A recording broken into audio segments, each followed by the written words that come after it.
Well, welcome to another event in our Asian Pacific American Heritage Month celebration over at Fuller Seminary. This is a panel on fighting erasure, seeing ourselves in justice and faith panel discussion. My name is Daniel Lee. I'm the academic dean for the Center for Asian American Theology and Ministry here at Fuller Seminary. This year has been extremely difficult year with kind of onslaught of all the racism against Asian Americans.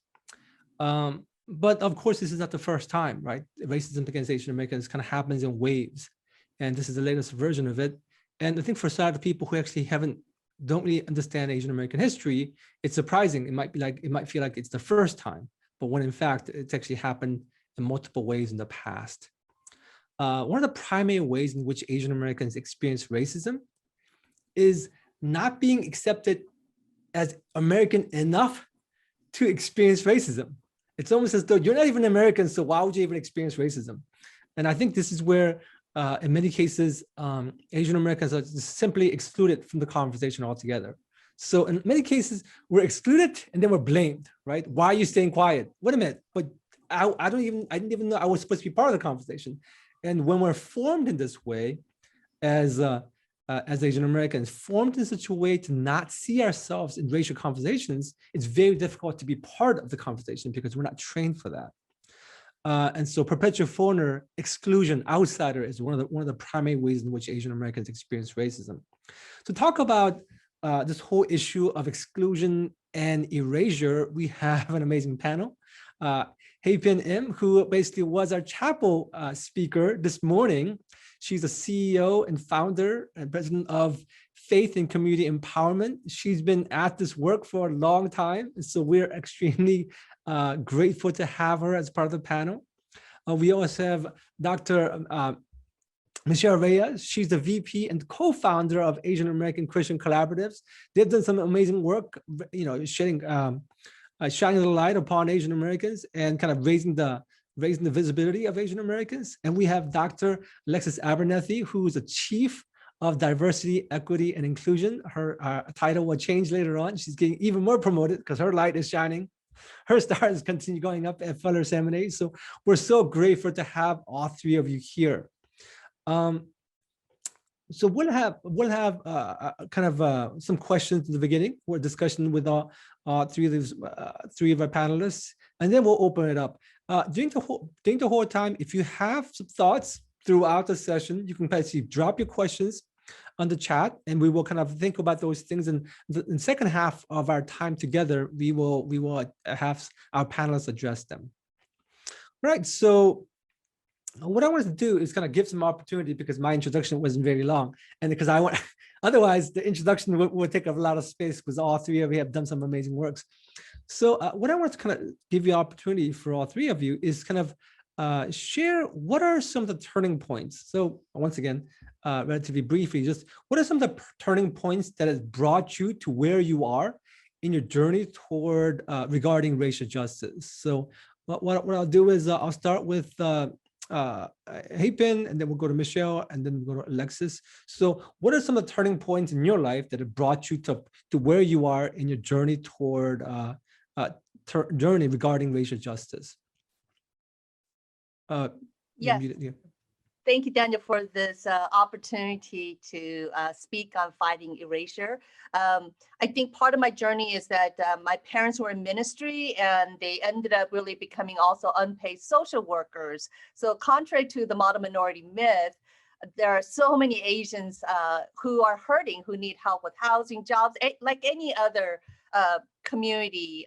And so they ended up doing what they could, and for what they did they did pretty good, but I saw their struggle, and in my heart, I always carried this desire, could there be a better way? And I grew up and I saw this African-American church, First AME, they were doing the very same things my parents were doing, but because they were able to partner with the broader community, their impact was so much greater. They could pay their workers, unlike my parents. But in addition, what I saw was that because of mutuality, the partners had a stake in the church's success. They were lauding the work of the church in rooms and places where usually God's not mentioned, communities of color are not mentioned. And so this church, a minority-owned church or led church, was welcomed into very powerful decision-making rooms. So that was another piece of a kind of an aha.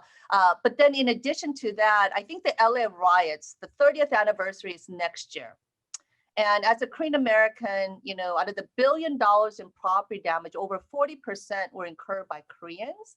And yet when we're kicked down and crying, you know, my question was, why weren't there others to cry with us? And, you know, my best mentors are actually from the African American community. My organization's modeled after the African American community.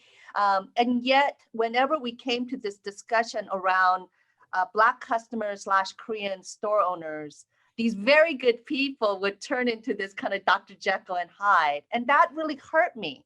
I said, you know, if they were bad people that I didn't care for, I would just blow them off and just say, But because these were people that I appreciate, that I knew were good people, and yet the inconsistency when I was sharing the devastation, that the impact, the livelihoods, and everything that was destroyed in our community, their response was inconsistent. And long story short, I really sought understanding. And I realized that at a certain point that there were certain narratives that were being told of our community, especially these store owners, that put them into this category of evil, the other, they don't belong, they're stealing opportunities, they're being selfish, etc. And the lack of understanding or awareness that our community actually is suffering at similar or even sometimes greater levels made me realize that this truth of othering of our community, that we're doing the same thing to other communities and other communities to one another. And I realized that we all need to be aware of it, and we need to fight the injustice of perhaps maybe how white supremacy kind of set the game board, but then it's us as players hurting each other. That's it. Thank you. Yeah, I mean, all that experience and twists and turns and all those lessons, we appreciate that. Thank you so much, Hyepin. Michelle. Yeah, thank you for having me. I am excited for this conversation. And in terms of my own journey toward racial justice, I'd say that both my childhood and my experiences in vocational ministry play big roles in my journey. So I'll say first, every person that I know that is passionate about racial justice has encountered suffering and injustice so deeply and so personally that it's just lit a fire under them. And for so much of my childhood, I experienced racial bullying. And because of that, I have such an innate sense to help protect and defend and care for others against the racial bullies of this world. And I think it's just because we have to be proximate to the injustices of this world to understand and to care and to be moved to do something. Proximity is what leads to empathy, and empathy is what leads to action. And so that is my childhood, and understanding what it's like to be shamed, racially shamed for being a brown-skinned woman, for being verbally and physically attacked because of being Indian, because of being Indian American. In terms of my life in ministry today, my community here in East Austin, where my husband and I are church planters, we minister to and live among a disadvantaged Black and brown community. And we have immigrants from all around the world, from Malaysia, Colombia, Nigeria, Vietnam, Guatemala.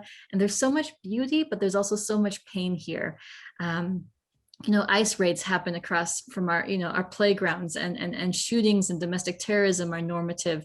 Mass incarceration and drug cartels, single moms with 5 kids, dreamers, like these are our neighbors, these are our congregants. And so, every day I'm seeking to hold the Bible in one hand and the reality of the streets in the other, and trying to do something beautiful for God with my life, and trying to make a difference. And so, those experiences of being discriminated against. I've had medical service refused, and for my children, been disadvantaged because of the way that I look. That has impacted my passions and my perspective on the world, but I also refuse to accept that this is how the world should be. And part of my mission as a bicultural Indian American woman is to insist that another world is possible, and devoting my life to seeing the world come to be as on earth as it is in heaven. Amen. Thank you, thank you. I mean, and I think what we keep on emphasizing the diversity of Asian American community, the fact that often brown Asian Americans don't really get included sometimes when we set up a table for Asian Americans. So I think it's That's so right. important, the fact that we include Filipino Americans, Indian Americans, second and third largest in Asian American populations, ethnic groups that we often get erased altogether. So very glad to have you here. Alexis. Thank you very much. It's a pleasure to be here. Appreciate the invitation. And for me, growing up in a home with my parents and where my grandmother lived with us 9 months out of the year, she shared with me the struggles as an African-American, at that time it would have been Negro woman, growing in South Carolina. So that was one very formative influence. Then we went to a private school where we got an excellent education in some regards, but the experience of Black people, we were marginalized in terms of not talking about Black experience and other people of color. Then when I went to Howard University, a course I'll never forget, where Mecca. You got it, you got it. The Chancellor Williams book, The Destruction of Black Civilization. And so to hear, and the pyramids are a testament to this. This was Black Africa that was contributing to that centuries ago. So that both was illuminating, but also very saddening and enraging to think about the cover-up of history in that way. And I also came to Christ during that time through Tom Skinner Associates. And what was important about that, even though my father was a pastor, I was active in the church growing up, but my own transformation occurred then. He was very much committed to evangelism, but also had a critique of the evangelical church in terms of the Black experience and the way, again, marginalization was occurring. But most recently then, the racial pandemic. I've been involved in some things in the past, addressing issues related to police and use of force. But after the racial pandemic this past year, I just felt compelled, I've got to do something more on the ground, right? So we have here at Fuller, women's faculty, staff, and student prayer time. And we had an opportunity to just reflect on and pray about, well, what else might God be calling to you to? And out of that, the desire to serve locally here in my community. And so now there's an opportunity to do that. So I continue to be engaged in these issues, of course, at Fuller generally, but then even in a more personal way and a community level. And the final thing I do want to say, our students of Asian descent in SOP, MFT, have been highlighting, especially in these last couple of years, some of the challenges they've faced over the years, and our SMT students as well. So hearing their voices, hearing their pain has helped me understand too more the issues for AAPI folks. Got it. Thank you so much, Alexis. Well, this question is a follow-up question from Michelle and Hyepin. What factors made you aware of your pan-ethnic identity as an Asian American, right? Which is actually more of a, we might see ourselves as Korean American or Indian American or Filipino American or Vietnamese American, but there's a point where you kind of understand the fact that we have this political pan-ethnic reality and a future that's actually important. So what are the factors that made you be aware of this broader racial pan-ethnic identity for you? Michelle, can we start with you? Yeah, definitely. Well, I want to say first, there's different layers for me. And I think for me as a bicultural Indian American woman, my mother is 100% ethnically Indian. My father is of British and German heritage. And so, I've identified more as Indian, in part because that's how people see me, right? People don't see me as an Anglo woman, and I'm not treated as a white woman either. I am the recipient of ongoing anti-Indian and anti-Asian sentiment, and those experiences have defined me. But I've also had to come to terms with the fact that I have both Indian and British roots, and I hold within my body the story of both the oppressor and the oppressed, of the colonizer and the colonized, and I've learned the ways in which God is using my multicultural heritage to stand at that intersection of majority and minority spaces and to be able to speak across the divide. But in terms of my identity as an Asian American, that didn't come till much later. I didn't know any other Asian Americans. I didn't have any Asian American classmates or Asian American friends at church or in my neighborhood. I didn't really get to know other Asian Americans till college and post-college. And I think it's important to understand what the term Asian American even means. It was coined by historian Yuji Ichioka in 1968 as part of founding the Asian American Political Alliance. And it's an important label because it's one of self-determination, one of a pursuit of equality and anti-racism and anti-imperialism.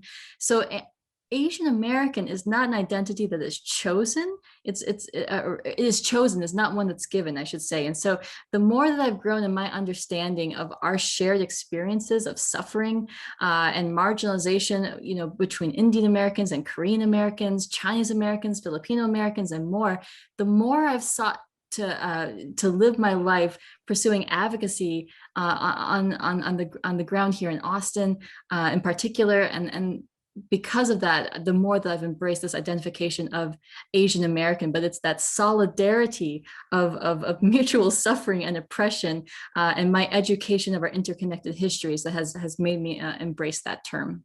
Right. Before Asian American, it was Oriental, right? So it wasn't as though, so it's actually a self-determination. It's a way of nobody's born as an Asian American. We actually have to kind of understand and kind of own that term. Thank you so much for that background. Hyepin. Oh, you're muted. Well, I'm Korean American, but it didn't seem to matter when people would make fun of me when I was growing up, Chinese, Japanese, dirty knees, right? So I think from the beginning, it was already like a title that was overlaid, but still I identify more as a Korean American. And I think that's still a very strong root for me. However, as I started to go into this broader space, I learned through history that it really, again, doesn't matter. Actually, what's even ironic is during this coronavirus pandemic that out of the 6,600 recent reports in this past year, 60% were actually non-Chinese, at least the people who reported. And in addition to that, I actually read of an account of a Hispanic lady who I guess looked somewhat Chinese or Asian, and she got so brutalized. It was just horrific. And so I think, again, hate just does not discern at all. So that's another factor that just historically, whenever these types of economic challenges or other challenges that hit the country, that Asians are all lumped together. It doesn't seem to matter what country you came from. So that's another area as well. Another piece is that in addition, actually funders, they want to be, unfortunately, because until, again, recently, the Asian community was such a low priority that they wanted a little checkoff list to say they hit Asian.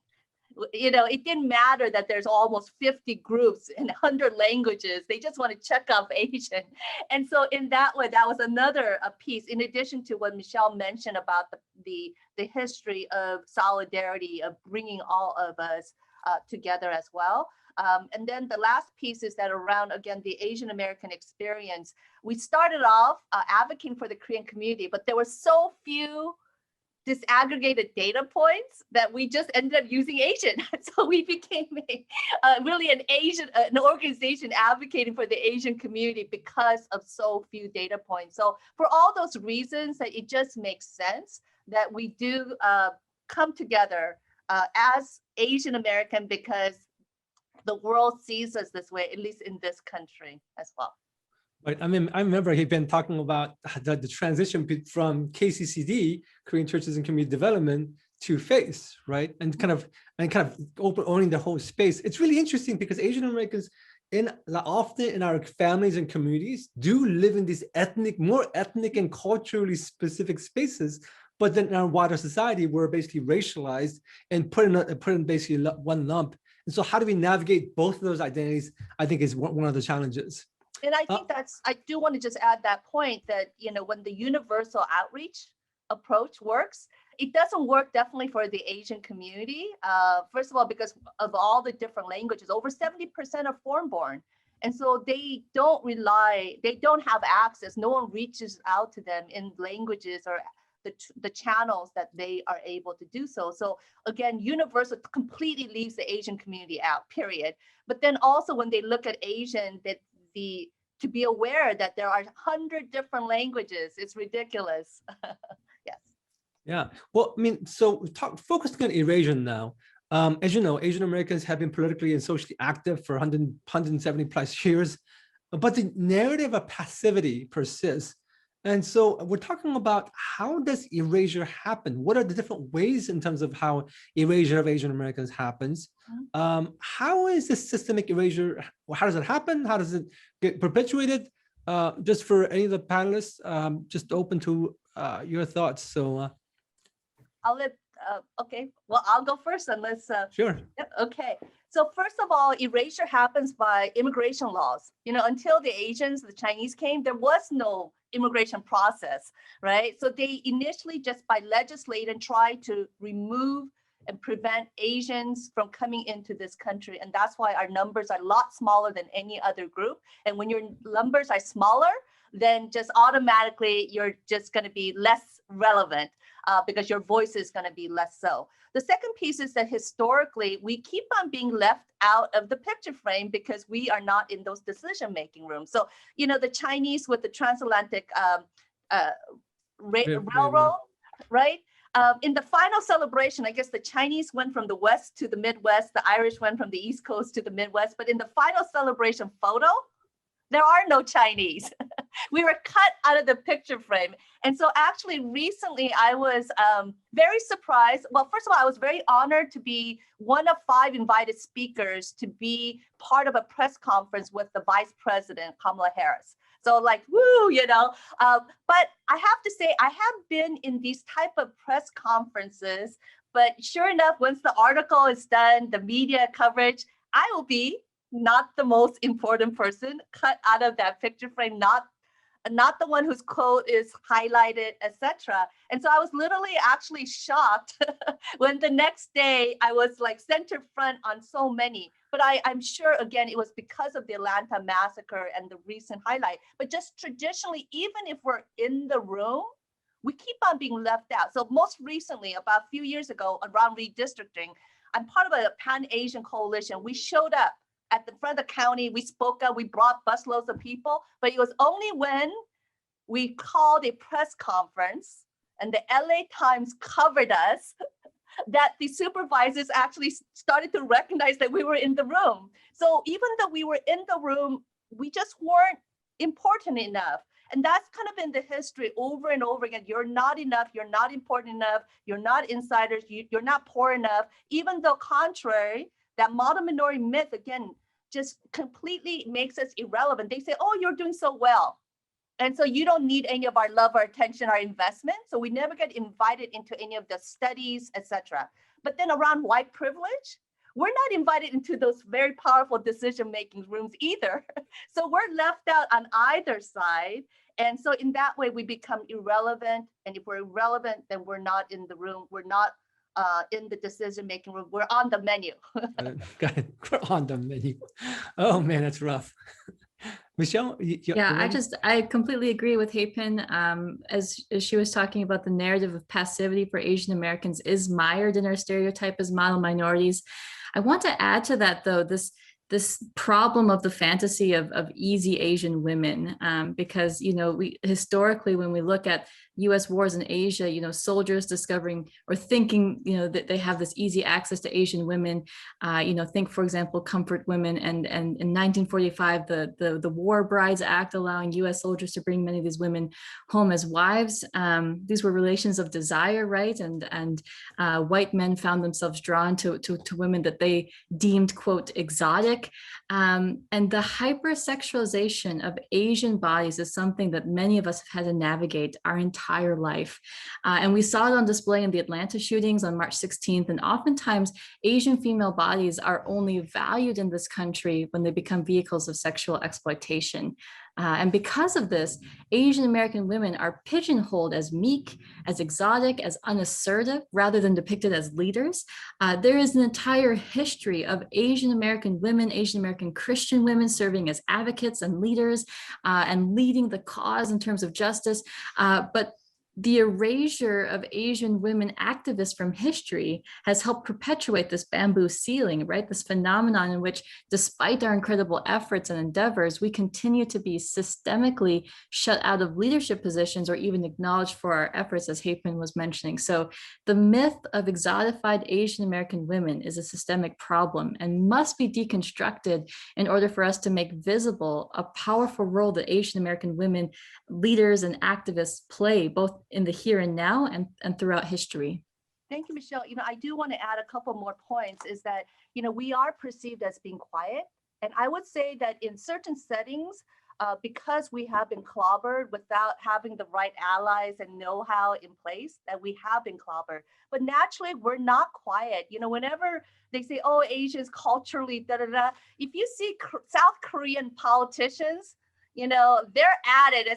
They're punching each other, they're screaming. And if you see the protests in South Korea, to the point where the South Korean president, ended up in prison, like first time in history there. So Koreans are not shy. We're not quiet.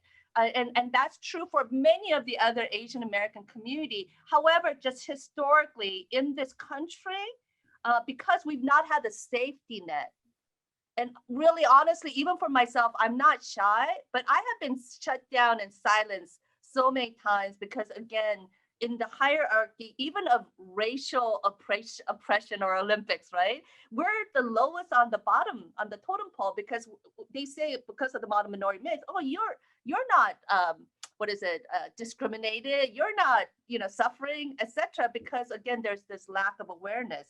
The other piece is that around leadership models, Asians again have the highest rate of being educated in this country. However, if you translate into the probability of being promoted into management, it is the lowest of any group. And I have read and seen accounts where Asians are trying to get promoted, they don't. And at a certain point, they get frustrated, they leave, they start up their own company that's like multi-million-dollar. So did they have the leadership skills or did they not have the leadership? They did, but because they were not supported, they were not acknowledged in the way that maybe they had their leadership skills, and also the lack of mentorship. I've seen this over and over again, that really mentors are the ones that allow access and opportunities. And unfortunately, I would say the leadership programs I've attended originally was for Black and Brown, but because my friends invited me, I got the privilege. But I would say most Asians are not in those rooms. We are not the target of investments when enlightened leaders of this country say we want to invest in communities. Thank you, Pin. Alexis, how are the ways you've seen this erasure happen in your experience? Yes, what I would add, I definitely see it in terms of all the ways that Hyepin and Michelle have acknowledged. And I think it is like the not seeing the contributions, the presence, the gifts of our colleagues. And one way, what it raises for me is, what purpose does it serve to erase a people's history? It's about control, power, all the things that you all are denoting, but it's such an old, tired game, right? But so effectively often played out. And so it even has me think about in terms of promoting passivity. See, isn't that like that double sword, right? Well, as if that is how Asian Americans are, and as you just noted, there's really diversity in terms of that, and that wouldn't be a characterization. So one of the things that I think about this is that it is so dehumanizing. Erasure is so dehumanizing because, Hyepin, like you said today and was highlighted in Chapel 2 in a prayer, the sacredness of our Asian American bodies and brothers and sisters, that's totally ignored in this kind of process, right? So how does that happen? And so Miller and Seamus have talked about the discourse of denigration and the creation of the other.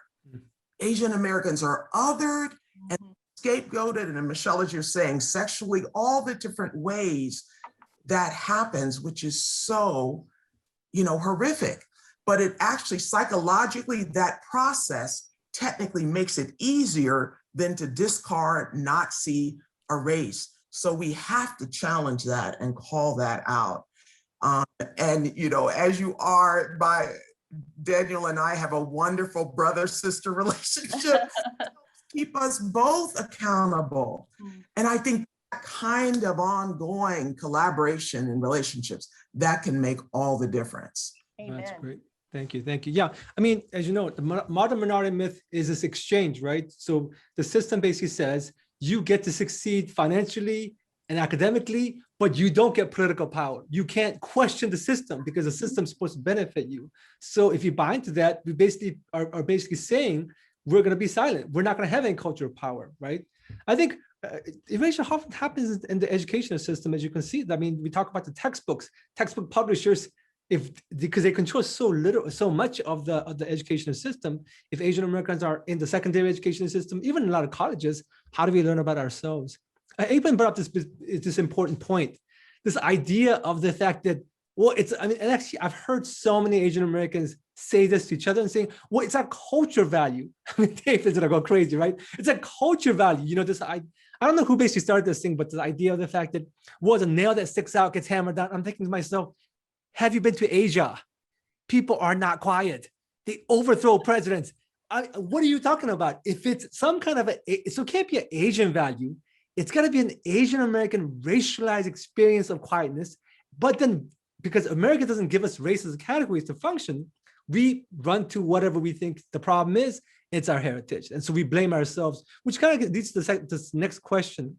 This erasure happens at a social level, obviously, but it extends into our minds, right?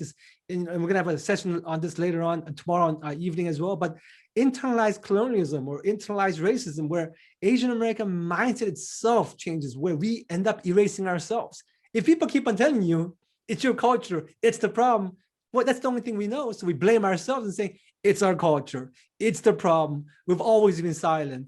How have you seen this happen? How have you seen Asian Americans internalize that erasing and marginalizing of ourselves? I mean, in so many different places. We'll start with you, Michelle. Yeah, I mean, that's true, right? When you talk to fellow Asian Americans, there is this shared experience that many of us were taught to keep our heads down, to stay quiet, don't challenge the status quo. And, I think a lot of us also feel, for the second generation like myself, feel that frustration, at least early on in our own racial and cultural development journeys of like, why didn't our parents speak up? Why were we taught this way? And I've learned to relook at my mother's own experiences when she first came to the United States in the early 70s through a more gracious light, right? Because I know now some of the experiences that my mother had with racism. I've learned the ways in which, she herself was just trying to survive from the racism that she was experiencing, and at the same time, so many Asian immigrants coming to this country were seeing the ways in which African Americans were being treated. And there was this knee-jerk reaction like, well, we don't want to be put in that same boat. We don't want to be treated this way. So every time anti-Asian racism rears its ugly head, we just try to brush it aside. Like, we don't want to make things worse. And so I remember in the wake of 9/11 being called a terrorist. And the first victim of 9/11 was an Indian, a Sikh. And many other Indians had their cars keyed and worse. And many of us second generation Indians watched our parents stay silent, and we were not okay with that silence. But I love how Hassam Minhaj says it in his feature Homecoming. He articulates the difference in perspectives between first and second generation immigrants when he says, I was born here and I have the audacity of equality. In other words, second and third generation and onward, the children of Asian immigrants born here in the US, we're tired of being marginalized and oppressed and erased. We're tired of seeing our community assaulted and ignored. And I'm hopeful that change is coming with this new generation. Right. And of course, that's basically what happened 50 years ago with the Asian American movement, right? The second, third generation of that time woke up and said, wait a minute, what does this mean for us to kind of assert our own identity and subjectivity? So Right. yeah, I mean, it takes a while for people to understand how to navigate this thing. But of course, Asian Americans have been at this for a long time, for the last 50 years. Hyepin, your thoughts? Yeah, so I've said this before, but others keep defining for us who we are and what we should care for and what we should not care for, because again, the fact that we are not on the stage, we're not on the talking points, we are not on the PowerPoint. So for many of us, and I would say that's the bulk of us, we are not enlightened about our own community. And so literally whatever narrative that is given, that's propagated on media and other elected officials and et cetera, that they, especially our second generation, they take it in and then literally spit it out to their parents in many ways in judgment. And I find that very, again, hurtful. And again, because we don't control the megaphone, although I want to say, I thank God for social media. We no longer have to ask for permission. We could create our own network and we could see each other. I think that's really powerful, because then we could see each other, then we can mobilize to then share to the rest of the world and amplify that. So again, I really thank God. But, again, this topic is very nuanced and is very highly sensitive, but I do want to touch upon like the elephant in the room, and particularly on the recent optics with, Black on Asian crime, etc. But whenever protests would occur, then a lot of the Asians would brace themselves, because a large portion of them are business owners, not by aspiration, but because they lack options of getting jobs or getting promoted. And so that's how they end up in many of these business ownership, highly leveraged, under-resourced, right? It's their livelihood. But whenever these protests occur, particularly because, again, some of the narratives that put our community into this category of evil, and also because of the impression that we are passive, we become the low-hanging fruits of the easy targets where we receive that brunt. But part of the framing is lives versus property.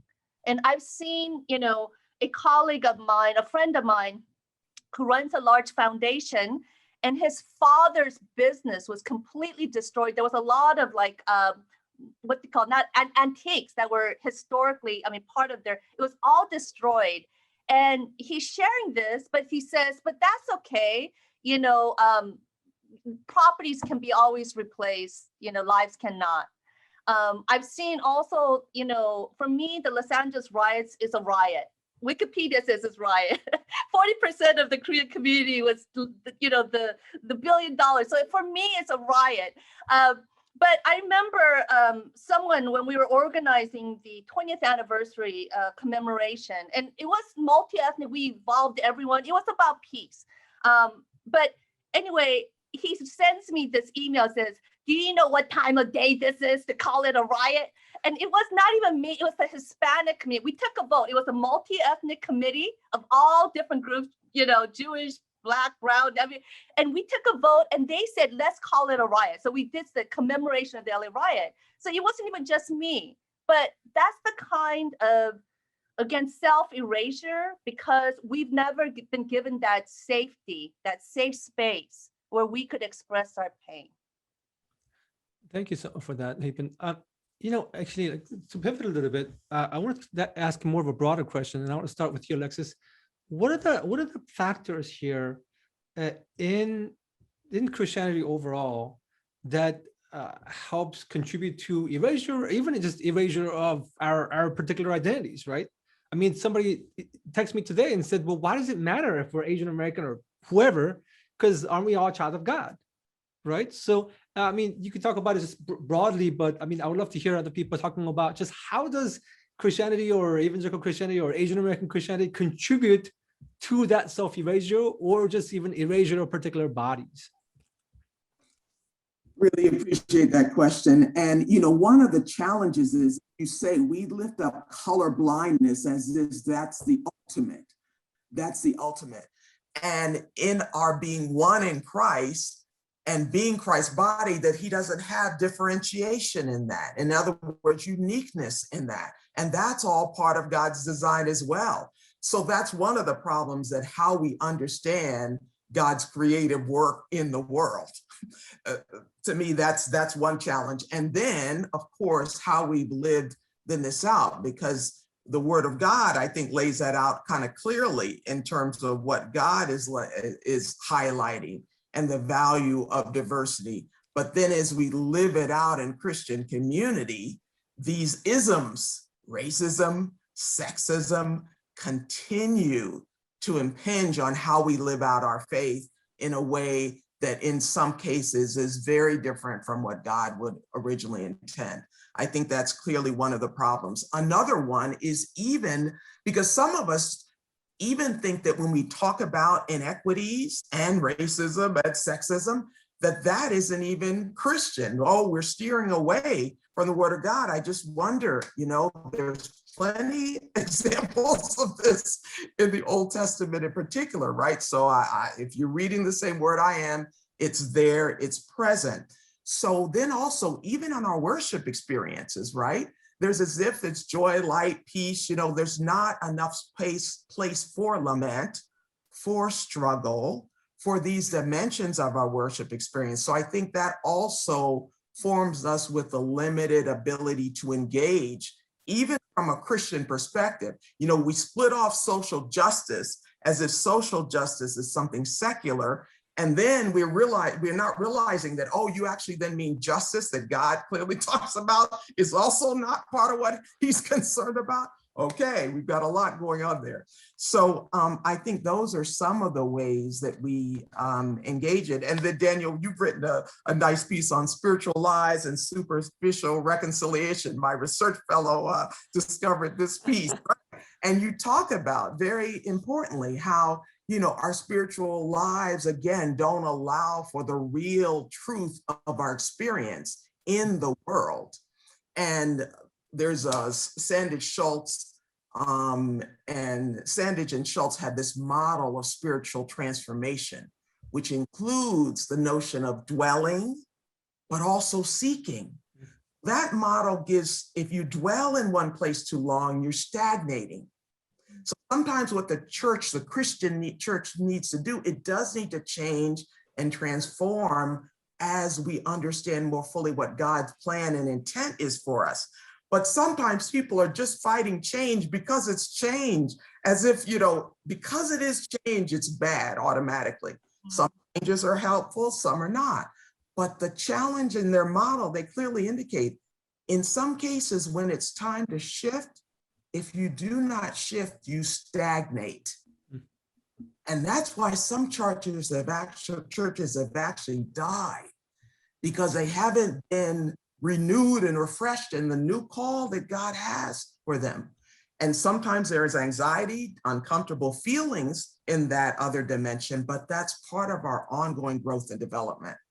So those are some of the things that I would say that get in the way of us really more fully embracing the full gospel of the Lord Jesus Christ. Thank you. We're getting so excited with so many things, and I realize that our time is flying by. What I want to do is ask this last question to Michelle and Hyepin, and then we'll open up to questions, right? So the question is, for someone, Asian Americans or non-Asian Americans, beginning to step into this consciousness at work, what are some of the steps that they can take to fight erasure in their own minds, in their churches, in their community? What are the concrete steps you see people taking, Asian Americans for themselves, and also non-Asian Americans who want to participate and be allies in this work? Hyepin, can we start with you? Sure. So we should combat that silent minority, right? I do see that because our parents have encouraged us in this racialized American life to be quiet, to keep our heads low, because we don't want to get in trouble. And so in that way, I think that we have not been exposed enough times to the power of speaking up. And so I would say, if you've not been trained, go get some training, take Toastmasters, make some friends with allies from, particularly the African-American community, I would say. They are model, right? And so go and learn.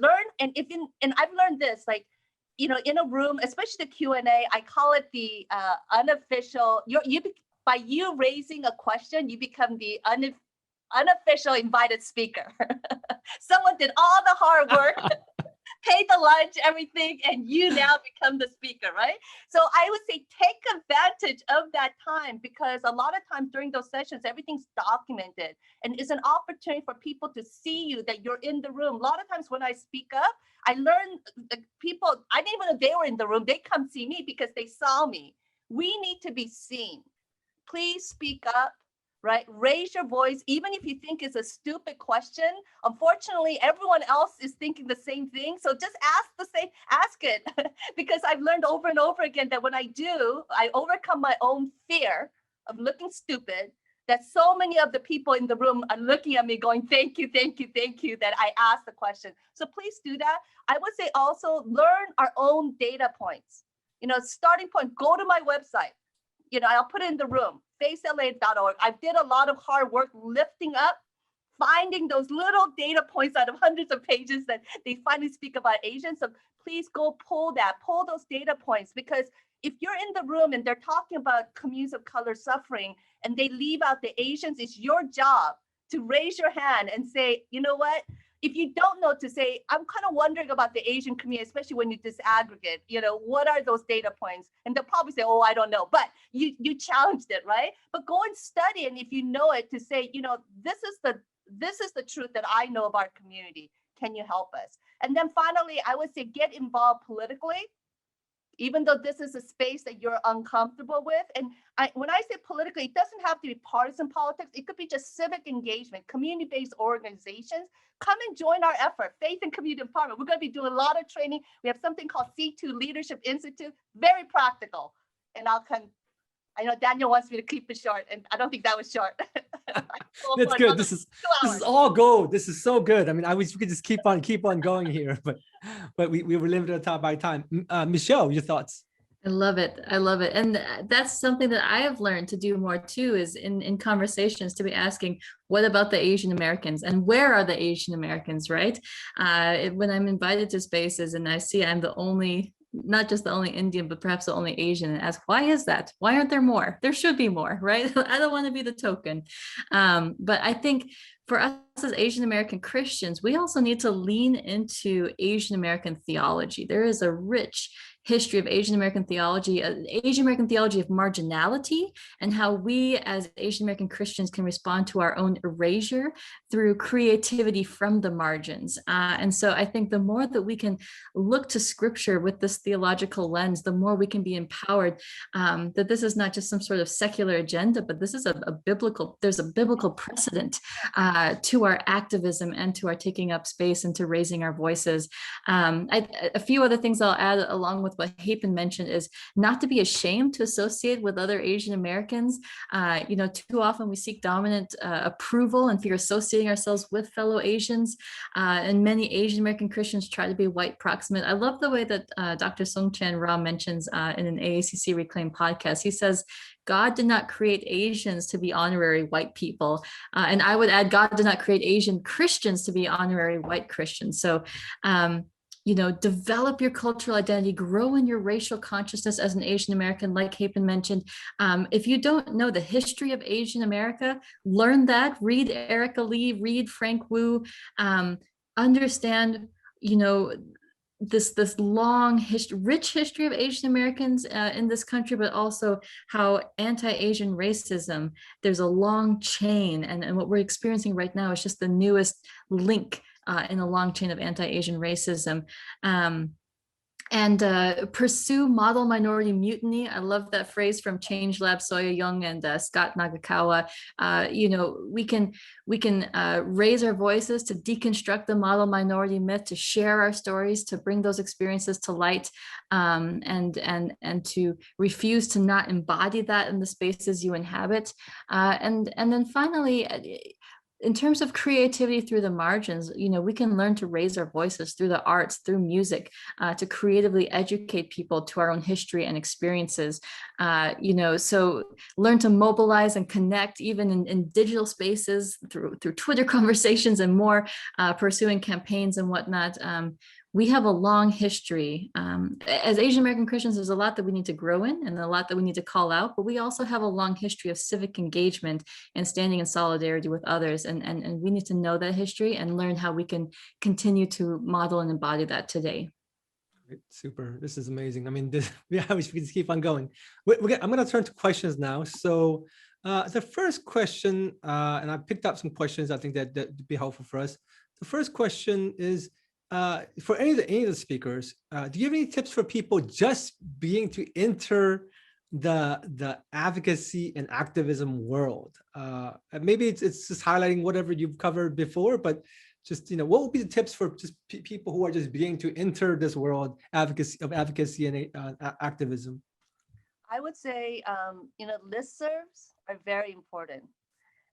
Because you learn about opportunities, you learn, there's many times when we don't know how to articulate our thought, but by being in the listservs and the conversations, you could see how others are articulating it.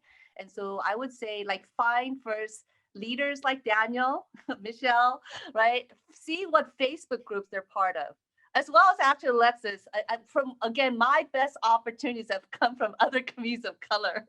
And so go find out what groups that they're part of, like Facebook groups or LinkedIn groups, and follow them. And so that will be a very easy, very low key, step in. But then I would also say consider investing in leadership programs, because a lot of times leadership forums are where then you continue to be linked into more opportunities and conversations.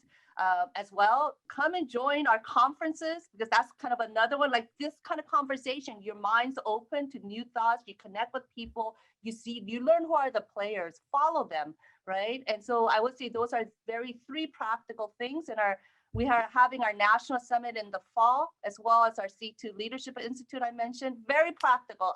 I've gone on this journey wrestling. How can we activate Christian leaders? And that's kind of some of the tools that God has shown me. We have another question, maybe Michelle, because you mentioned this phrase, modern minority mutiny. Maybe you can address this thing. Do you have any strategies on how to have discourse around racial or social justice with those in the Asian American ethnic communities who buy into modern minority myth and promote it as a way of ensuring false socioeconomic security and status? People who just kind of deep in it, they just kind of believe in it, and this is the way to survive. What are the strategies kind of engaging them within our own community? Yeah, this is a great question. And, I have been accused on more than one occasion of not focusing on the gospel, or I've been told, you just need to focus on the gospel. And my response is, this is the gospel. Let me tell you what the gospel truly is. And I think for Asian Americans who are in, majority white spaces that are white proximate or within white evangelical spaces, we need to reckon with the fact that white evangelicalism has a very anemic understanding of soteriology, of salvation, and the gospel as a whole. I really appreciate Michael Emerson and Christian Smith's book, Divided by Faith, because they talk about the ways in which American Christianity has been reduced to an individualistic and pietistic understanding of faith, where the focus is on just getting people right with God. The mantra goes, if only people will believe in Jesus, then things like racism will disappear, as if to say the followers of Jesus are not racist, are not, have not, participated in colonization and oppression of people. And so there's a false thinking right there, because it has been followers of Jesus throughout human history that have perpetuated racism and racial division amongst people from the Crusades and onward. And so we need to recapture a robust understanding of the gospel, which needs to begin in seminaries, which needs to begin with a more robust training for pastors and theologians, seminarians, of seeing the ways in which gospel and social righteousness are interconnected throughout the Bible. Looking at the Gospels, Mark chapter 1, Jesus' in-breaking kingdom, he comes into human history sharing, repent, confess, the kingdom of God is at hand. There's a spiritual component, but he's also healing the sick and the blind and the lame, reingratiating citizens back into society and caring for holistic restoration. So the more that we can begin with scripture and understanding the full picture of the gospel, the more we can understand our calling into that. Thank you.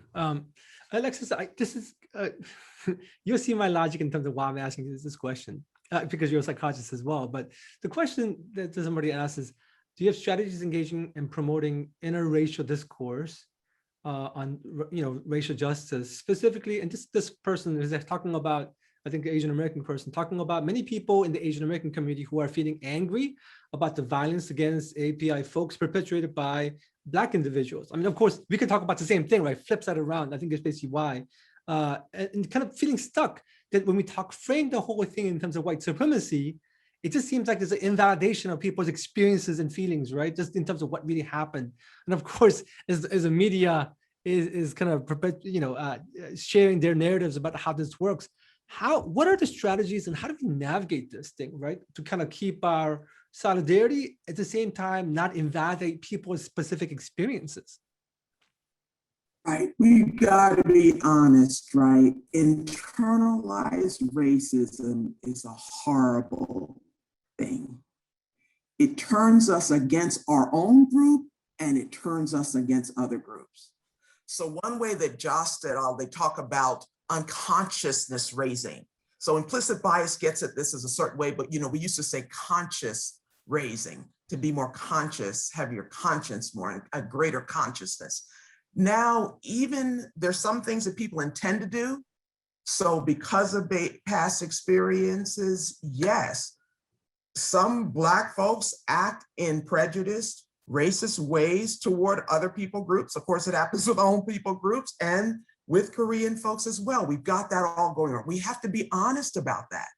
We have to be honest about that reality, that it can happen almost in an automatic way, but it can happen in an intentional way. And our images, our early images, it was almost like okay to make fun of people of Asian descent. In my growing up on the East Coast, not uncommon.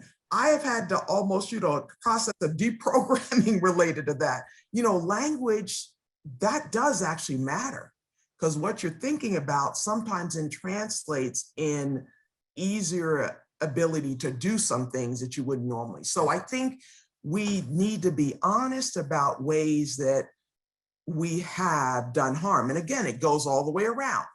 That happens both ways. So I think that's an important starting point and place. Now, the other part of your question, Daniel, say the other part, I wanted to start at that place, but.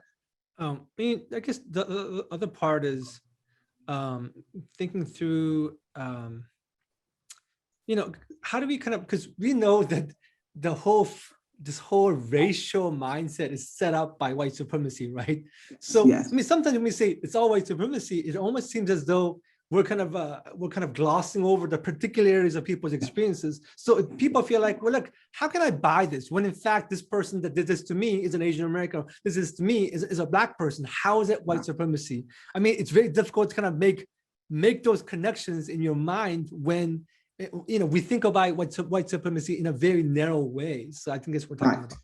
Yes, thank you for queuing that up. So part of what we do need to understand is how absolutely systematic racism is.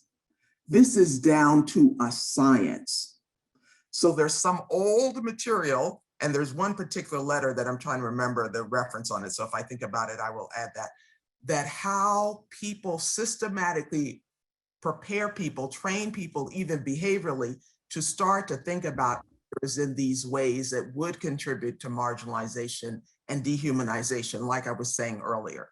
So that doesn't mean that we don't have individual responsibility, but it's very important to understand these larger contexts and forces that help reinforce that behavior.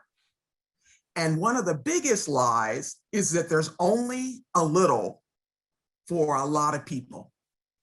There's just only a little piece of the pie. That is not my understanding of a God who provides. But when you present things as being a small number of resources, then the next thing is, so we've got to fight over the little piece of the pie that we have. And that fuels the interracial conflict so powerfully. What's the solution? One of the solutions is to know one another's history, to know one another's pain, history, and struggle. That psychologically transforms because you hear the person in their context, their story in an embodied way, and that helps to bridge and makes connection and challenges the lies that we've heard about one another.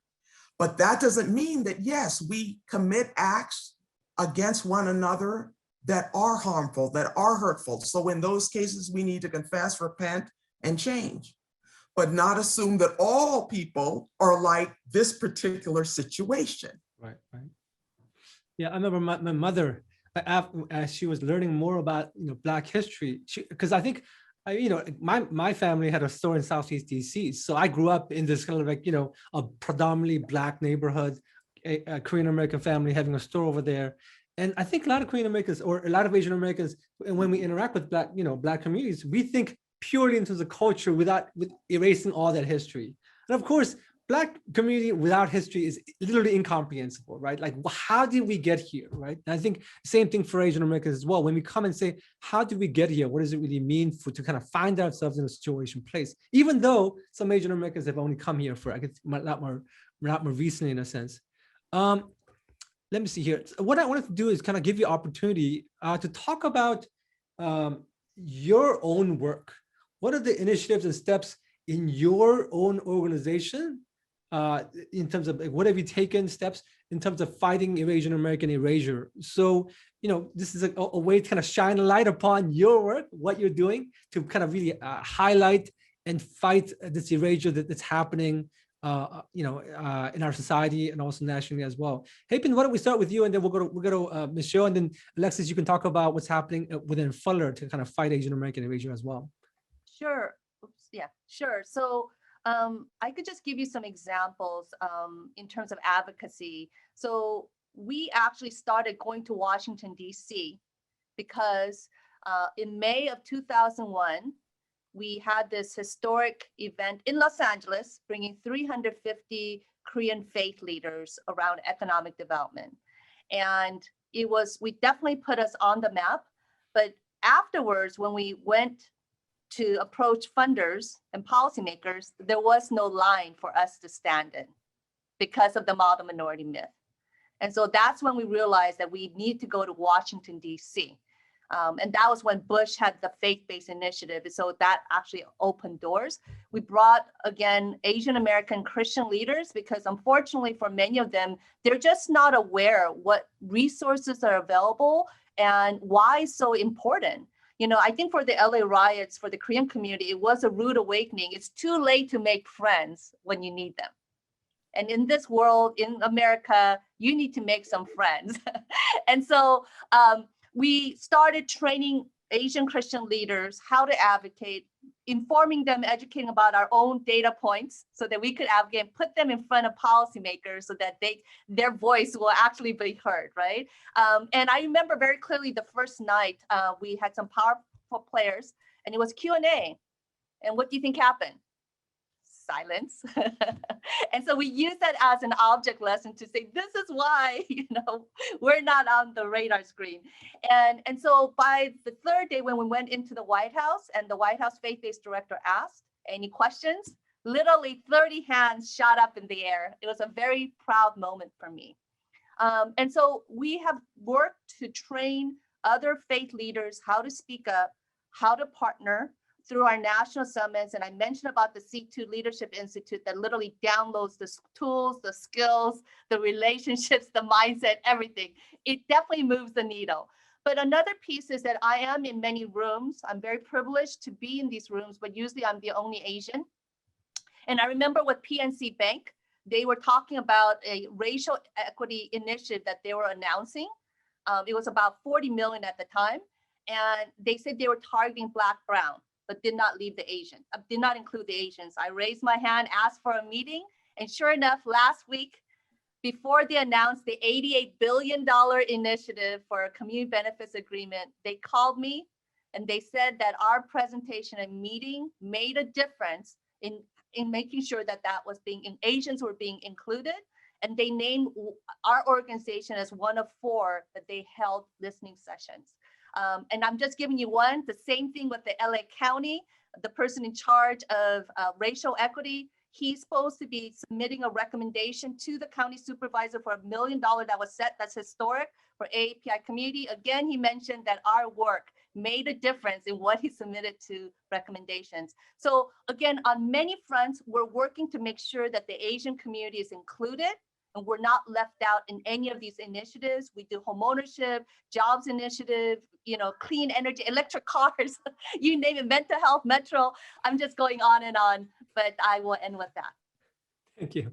Yeah, I mean, all that, there's so much support that's happening and all the funding and everything else. But if we're totally excluded, we don't actually gain benefit from all the work that the government's doing. So thank you so much for all that work, Hyepin. Sorry. One more very important piece.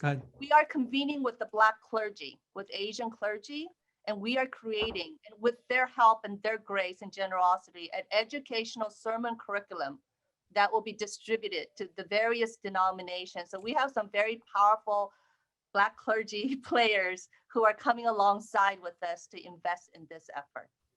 Right. Because I mean, divide and conquer. It's a game of white supremacy and racism. How do we divide the communities up and let them fight against each other, and then all of us lose basically, and the system continues on. So that's so important. I'm so glad that we're doing that. And you're participating in that work, Michelle. Shed some light on, shed some light and love on the work that Asian American Christian Collaborators is doing. I love that. Shed some light and love. Yeah. So the AACC, we encourage and equip Asian American Christians and friends of the community to follow Christ holistically. And part of how we do this is by helping people think biblically about racial justice, racial solidarity, and advocacy. And so last summer, in the wake of the death of George Floyd, we organized a march in Chicago called Asian Americans for Black Lives and Dignity. And it was a 1-mile march between a well-known Chinese Christian Union Church in near Chinatown, and the march extended to Charlie Date's Progressive Church. And somewhere between 1,000 and 2,000 people attended. And this past March, after the Atlanta massacre on March 16th, AACC partnered with churches and Christian organizations across the country to organize 14 prayer rallies in 14 different cities to stand for Asian lives and dignity. Raymond Cheng, my colleague and the president of the Asian American Christian Collaborative, both of us were in Atlanta. It was a powerful event, and we left encouraged that Asian American Christians are growing in their racial consciousness and a desire to speak up and pursue change. Beyond that, as an org, Ray and I, we co-host the Reclaim podcast. We have thus far published 2 seasons. The first is on reclaiming justice, which I think is pertinent to the topic that we're having today, is how do we as Asian American Christians pursue justice and reclaim justice in the different spaces that we inhabit.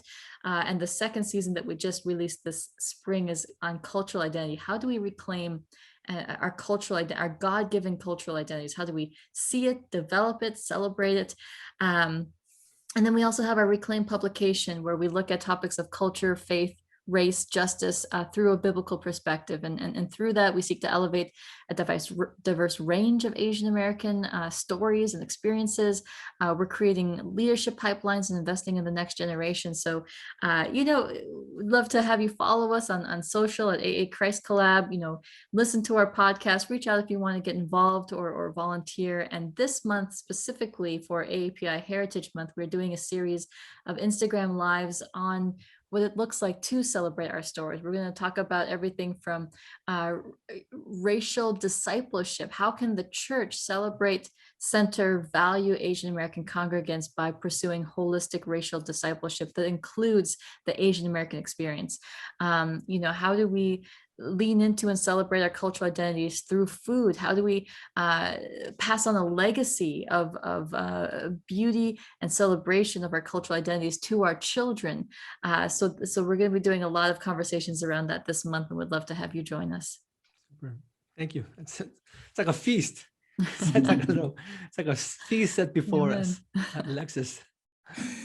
In the School of Psychology and Marriage and Family Therapy, for the last several years, under the leadership of Dr. Kenneth Wong, we've had a focus on events on Asian American mental health. And so that continues. And I think that's part of what's the programming coming up this week too. So that's been one very important thing. And I mentioned that our students are highlighting some of the challenges where we have had not provided the kind of support and even mentoring for our students of Asian descent as we might want.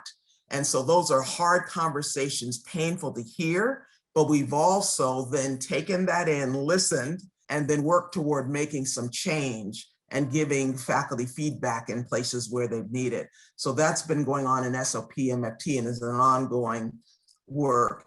In SMT, as I mentioned, the main leader in all of this is Daniel, you and your Center for Asian American. I'm making sure I get the newest title, Center for Asian American Theology and Ministry, in the ways that you both, your videos, what you've written, the way you are helping us understand too that some of our students and some of our faculty colleagues, they're really varied places with this in terms of knowing history and knowing their own history and the importance of coming alongside. It's, we could quickly judge, but that's really less helpful. Coming alongside and helping to equip folks so that they can grow. So I think the grace and compassion in the journey is very important, because then we have more people ready to fight for justice in this way. So that's been very important. And most recently, we had our student leadership come to faculty meeting and share with our faculty some of the struggles and the journey that they've been on. That was just so well done and really a sacrifice on their part, but helped our whole entire faculty understand some of the ways in which we need to address some of these issues. So next year, we will have an emphasis on addressing issues that are pertinent for Asian Americans. And so our faculty will have continued exposure, presentation, and opportunities to learn and grow. But I would also say, Daniel, you've drawn this line in the sand, which I think is very important. Whenever, we have speakers coming on and talking about various things, different people groups, women's considerations. Well, Daniel has really said, anybody we have come on DEI issues of Fuller has to address the Asian American experience. I mean, sometimes it helps that, even though that seems very obvious, but there's a kind of discipline. When you're dealing with erasure, you actually have to be that focused and disciplined to help all of us embrace it more. So Daniel, I think that's been a very important part of the work that I see you doing, across the board that matters. Yeah, I think, when you think about that, Asian Americans, even in places where we're a significant number, Asian Americans at Fuller is the biggest minority. But even then, we'll have speakers who will just talk about, and of course, because these are great examples talking about, the Black experience, the Hispanic experience, brown experience. I mean, this is where this is not a zero-sum game, right? This is where we say, look, what does it mean to make sure that, because Asian Americans are used to being ignored, And the narrative is so easy for us to hear, black and brown, yes. So if we continue on that narrative, we just find ourselves erased altogether. And then we, once again, reinforce that mindset. Of course, we're not going to be erased because we're white people, right? That's what it is. Either you're black and brown or you're white, and Asian Americans kind of disappear or become pseudo-white. And that, I think that's one of the big struggles. It's a long journey for all of us. Well, I want to make sure that I ask this final question, unless we have some other questions. I want to ask final questions about just getting into the ground as much as possible, right? How can, and this is actually something that Michelle kind of alluded to, how can Asian American and Pacific Islander churches participate in decolonizing, in decolonized discipleship? How do we disciple people well? And it could be just broadly, right? Just in terms of so many different ways. How do we, and of course, once again, other people, panelists have alluded to this thing. It's just got to be such a natural and organic part of what we do. This is not Social Justice Week. This is not Social Justice Sunday. It's not just a Bible study. How do we make sure it gets totally integrated into it? Michelle, you pointed to some of this in the past as well. I mean, in the previous conversation about soteriology and how we think about discipleship. But I would love to hear from all of you, just in terms of how do churches do this? How do churches do this in so many different ways, whether it be sermons or pastoral care, or even in terms of, I've talked about how do we make sure that even our marriage counseling include culture and race, because all the marriage books I know is for the white community, and they never include culture and race, right? It's almost as though it's a generic experience. So what are some of the thoughts you have? And we'll start with Michelle, but I would love to kind of hear from everybody. Yeah, I'll start by saying hire racially conscious Christians of color to direct strategy and decision making in your church. This is the biblical. There's a biblical precedent for this. We can look to Acts chapter 6 verses 1-7, in which Hellenistic widows are being overlooked in the ministry and care of the church in Jerusalem, and 7 deacons are then hired to make sure that these women are not forgotten about. So hiring racially conscious Christians of color ensures that no one is overlooked and that the word of God spreads. Both of those are part of that package, if you will. And so I think there are so many tragedies that we could have avoided, particularly within the church, if racially conscious Christians of color had been in leadership and at the leadership table, and at the very least, so that when racial tragedies hit our nation, that we don't approach that upcoming Sunday and forget to actually even mention it in our sermon, in our prayer. I think about, in the wake of March 16th and the Atlanta massacre, how many Asian Americans left their church after that following Sunday because their pastor didn't say anything about the shooting and the murder of 6 Asian women. And that's just the tip of the iceberg. But if we have racially conscious Christians of color as the head pastor, as the lead ministers in the church, this is what prevents tokenism. It prevents this being something that's just limited to AAPI Heritage Month and more. Great, thank you, Michelle. That's wise word. And the point is not just a person of color, but a person of color who's actually aware, who've done that work, which is actually, it's not a given, right? Yes. Obviously, it's not a given. It's actually hard work. Hyepin, would you like to add stuff? Sure. So I think, first of all, you asked in a broad way. So for me, I think I want to give the benefit of doubt to all believers. And so I think of Paul on the road to Damascus, when he went to go and persecute Christians, and he thought he was fighting on the side of God. But God shows up and says, no, right? And even Peter, when he sees this vision of all these unclean animals, and God says, kill and eat, and he's going, what? No.